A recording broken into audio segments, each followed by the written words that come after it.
Régulièrement, tu prends conscience que tu as peur et ces peurs t'empêchent d'avancer, t'empêchent de donner le meilleur de toi-même. Tu as envie que ça change, alors reste dans cette vidéo. Nous allons voir s'il est possible de ne plus avoir peur.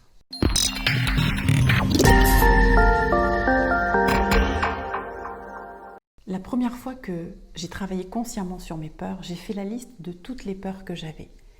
Et ça tenait sur 2 pages Word. Incroyable.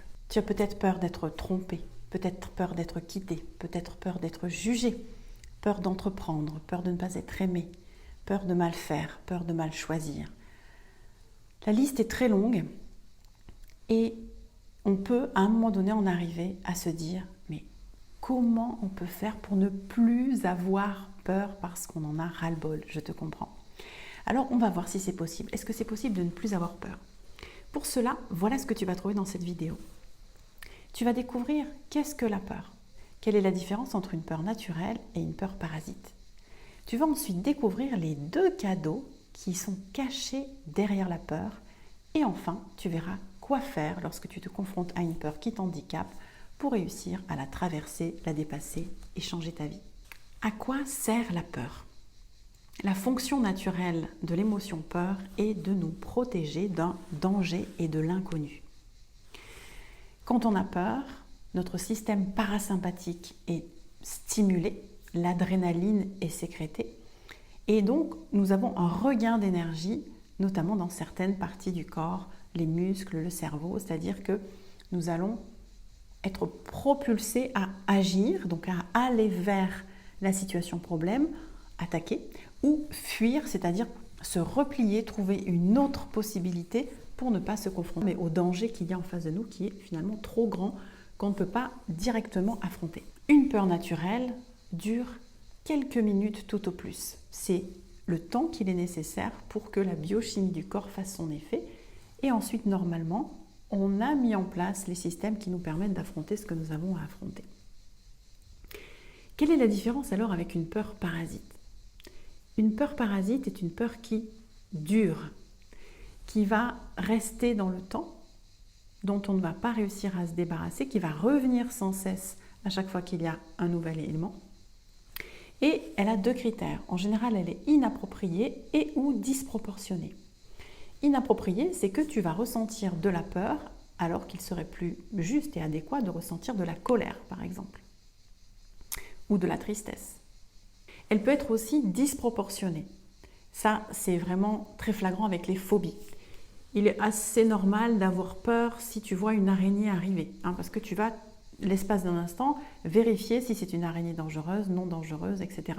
Bon, nous, dans nos pays occidentaux, il n'y a pas vraiment d'araignées dangereuses, donc la peur va être très minime et passer très rapidement. Mais si d'un coup, tu te mets à hurler que c'est une catastrophe, que tu vas mourir, etc., tu vois bien que là, c'est disproportionné. Donc, on est dans une peur parasite et derrière la peur de l'araignée se cache sûrement d'autres choses, en tout cas, toute une structure qu'il va falloir dégoupiller. On reviendra dans un instant comment passer un petit peu au décryptage de cette peur parasite. Mais avant, je brûle d'impatience de te dire, de te transmettre les 2 cadeaux cachés derrière la peur que tu vis en ce moment. Connecte-toi, tu vis vraiment une peur et ça t'énerve, tu as vraiment envie de ne plus la voir? Eh bien non. Dis-toi que la voir, ça va te permettre d'obtenir 2 cadeaux. La première, c'est que ta peur cache un désir. En fait, le désir et la peur sont comme 2 faces d'une même pièce, une pièce de monnaie.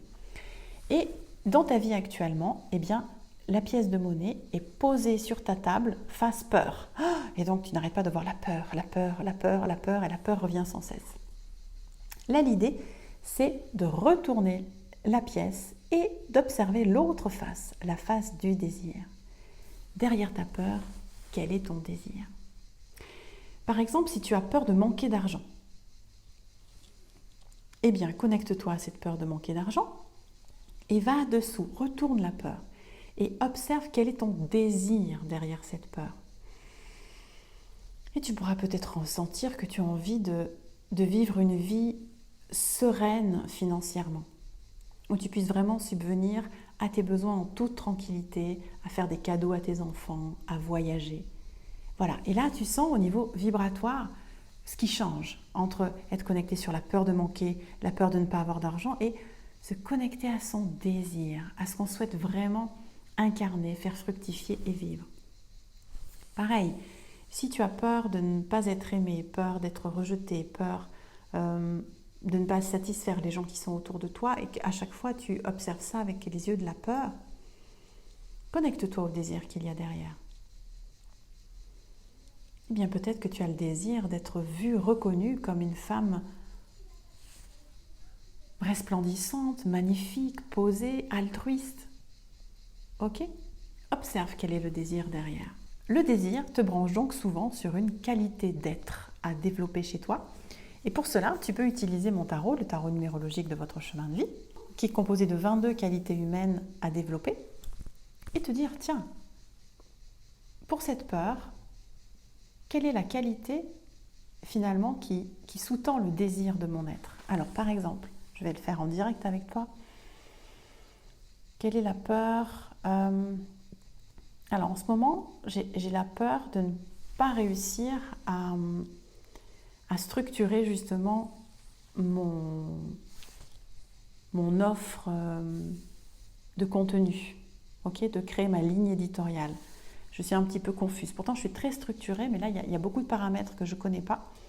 Et donc, j'ai peur de ne pas réussir à faire ça, okay, pour que ce soit efficace pour moi et pour ceux qui me regardent. Alors, du coup, à quoi m'invite cette peur? Hop.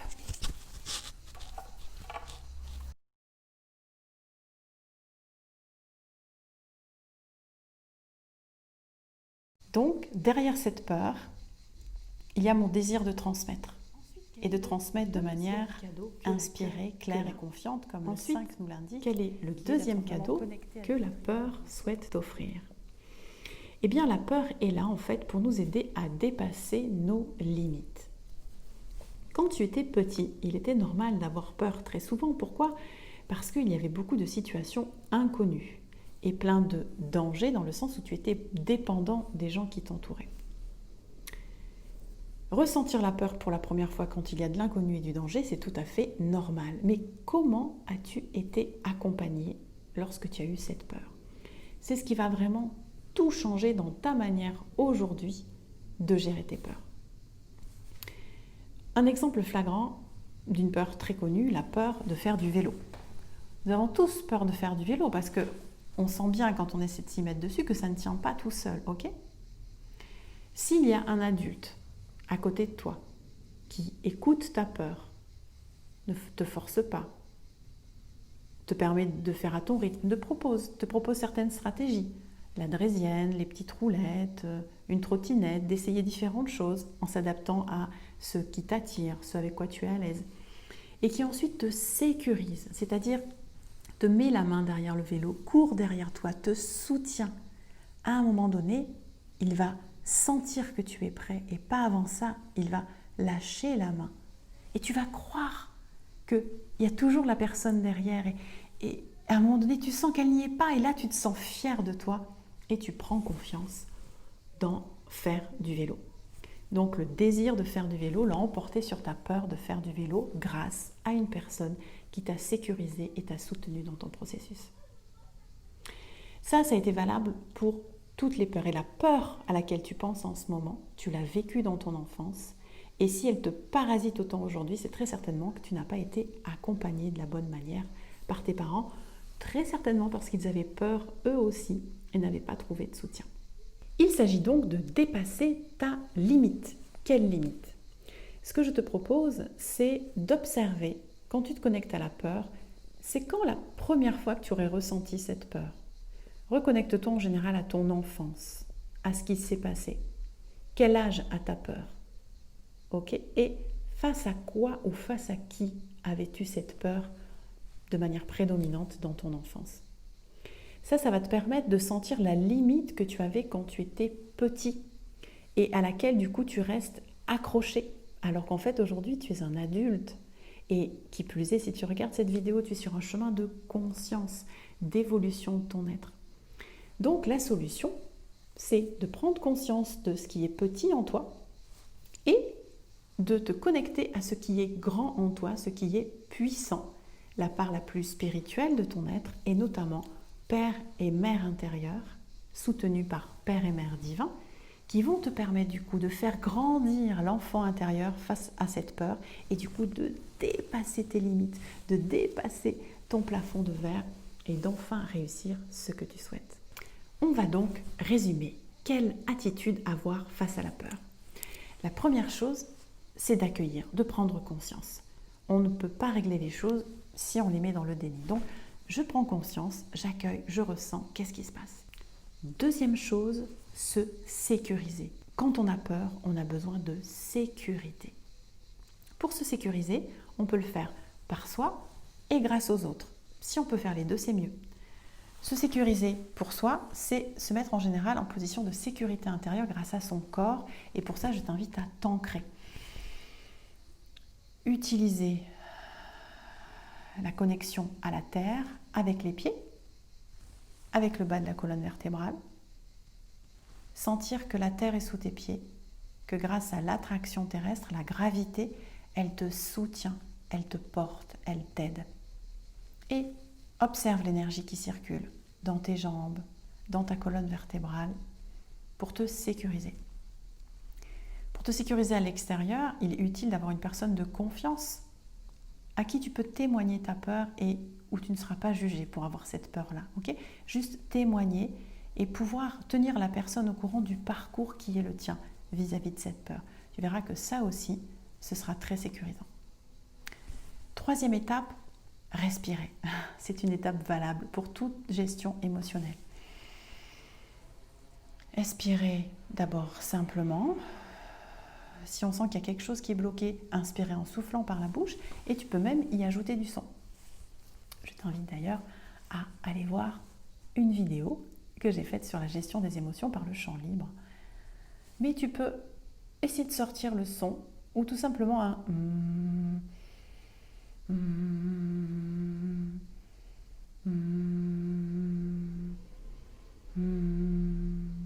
ok, pour rester vraiment en pleine présence avec ce qui se passe en toi. Quatrième étape, te connecter à ton désir pour faire changer la pièce de face, donner moins d'espace à tes peurs et te connecter à ton propre désir. Tu verras que ça va créer un espace de liberté, ça va ouvrir un champ, la peur va s'amoindrir et tu vas pouvoir faire le petit pas supplémentaire en direction du but recherché. Et enfin, si tu souhaites te faire accompagner, tu peux contacter la part souffrante à l'intérieur de toi, l'enfant blessé, l'enfant qui a peur. Puis contacter la part spirituelle élevée de grande conscience, Père et Mère spirituelle, Père et Mère intérieure, pour t'aider à faire grandir cet enfant au niveau vibratoire énergétique. Donc, libérer la peur d'un côté, te reconnecter à des ressources internes puissantes pour, voilà, petit à petit, traverser cette peur. Ça ne veut pas dire que cette peur ne réapparaîtra plus, mais que de plus en plus rapidement, tu auras la main pour retourner la pièce, peur, désir, côté désir, et passer à l'action. Pour aller plus loin, eh bien, je t'invite à prendre une séance en magnétisme humaniste où nous allons décrypter ta peur et t'aider à la dépasser avec les différentes étapes que je viens de mentionner. S'il te plaît, mets un petit pouce j'aime sur cette vidéo pour qu'elle grimpe dans YouTube. Abonne-toi si ce n'est pas encore fait et à très vite pour une prochaine vidéo.